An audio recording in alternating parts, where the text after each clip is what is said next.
Hi, my name is Carlos Ramirez, and I'm doing a contemporary technology presentation on spiderweb proteins and how they provide stable substrate for growing heart cells.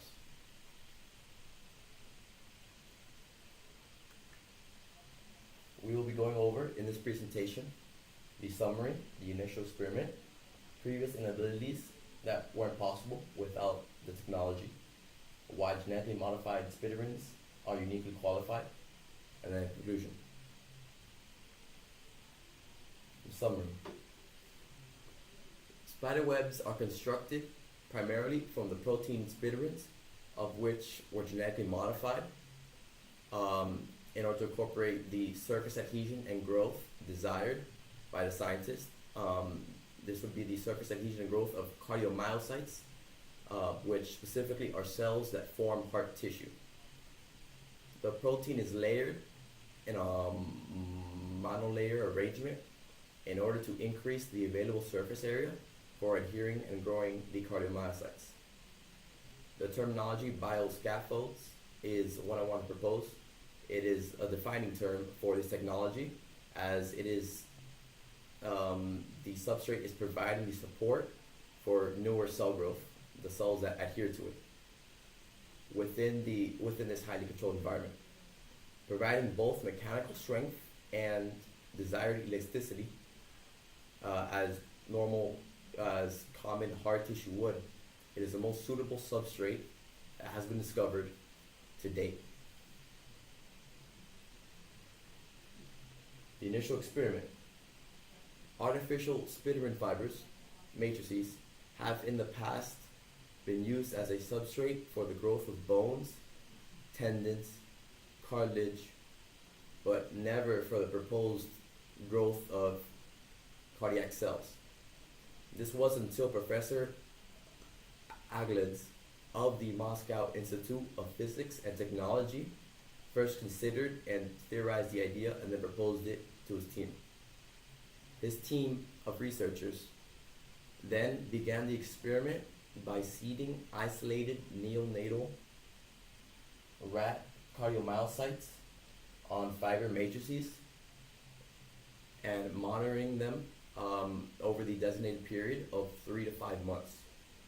After this time period had passed, it was to their surprise that the discovery of a single layer of the set tissue had formed, and then they then tested the sample's ability to contract or conduct electrical impulses, and then the sample did so synchronously and as a normal heart would so.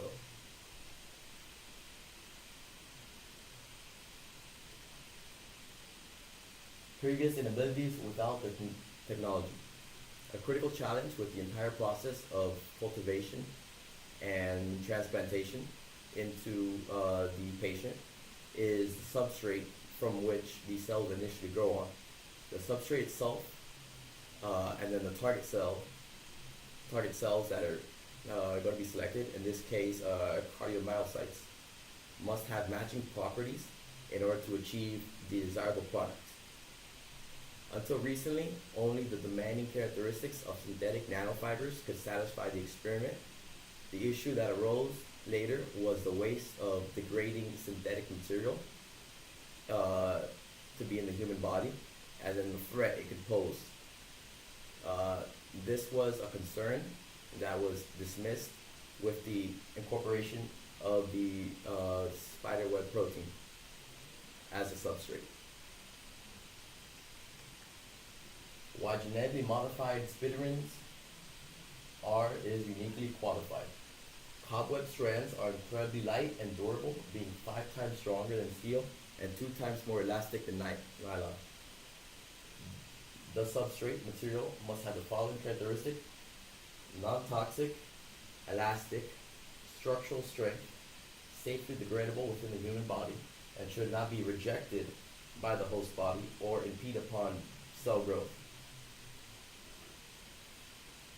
This replaced the previous generation technology of synthetic polymeric nanofibers with what's now the electro-spun fibers of spiderins derived from the genetically modified yeast cells. That was the genetic enhancement. The conclusion. The field of tissue engineering, under the umbrella of regenerative medicine, has witnessed many great achievements over the course of its formal conception, formally just over a decade. But despite the achievements, not a single ideal or universal substrate exists for all applications with different types of cells being non-cardiac.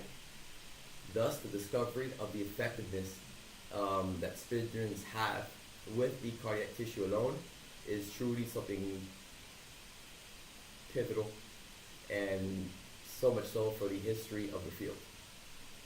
The use of spinnerins is therefore very selective to solely the cardiomyocytes, and so a cell type other than cardiac would need to be researched and developed further on in order to discover a proper substrate for that intended use and application. But solely for cardiomyocytes, spinnerin, which is the spider's web protein, is truly very effective. Scientists hope that in the not too distant future, this technology can be applied on a much larger scale for the formation of heart tissue to a whole human heart, that would be suitable for transplant. That's in the not too distant future. And this concludes my presentation. Thank you.